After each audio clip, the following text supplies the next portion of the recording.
প্রতিবাদকে বাজেয়াপ্ত করা হয়েছে 9 বছর ধরে, জেসিবি দিয়ে ভাঙা হয়েছে দীর্ঘদিন ধরে, পঞ্চায়েত নির্বাচনে অত্যাচার হয়েছে, বিধানসভা নির্বাচনে অত্যাচার হয়েছে, গত পঞ্চায়েতে বিনা ভোটে প্রতিদ্বন্দ্বীরা সেখানে জয়লাভ করা হয়েছে, মানুষের জীবন জীবিকা কেড়ে নিচ্ছে। ওখানে যারা ঘাটের ব্যবসা করতেন, যারা ওখানে ফেরিঘাট চালান, তাদের থেকে পর্যন্ত দখলদারি নিয়ে সেটাও শিবু নিয়ে নিয়েছে। কে ঠিকাদারি পাবে ওরা ঠিক করবে। প্রত্যেকটা কন্ট্রাক্টরকে 12 টাকা থেকে 13 টাকা পিসের ইট কিনতে হবে শাহজাহানের ভাটা থেকে, জিজ্ঞাসা করুন। ওর মধ্যে বামপন্থী সমর্থক পাবেন, তৃণমূলের ঠিকাদার পাবেন, বিজেপি পাবেন, সবাইকে পাবেন।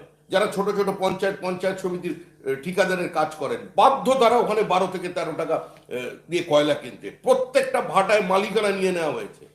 ধনী থেকে দরিদ্র, এদের আগ্রাসের হাত থেকে পুরো ওই অঞ্চলে কেউ রক্ষা পায়নি।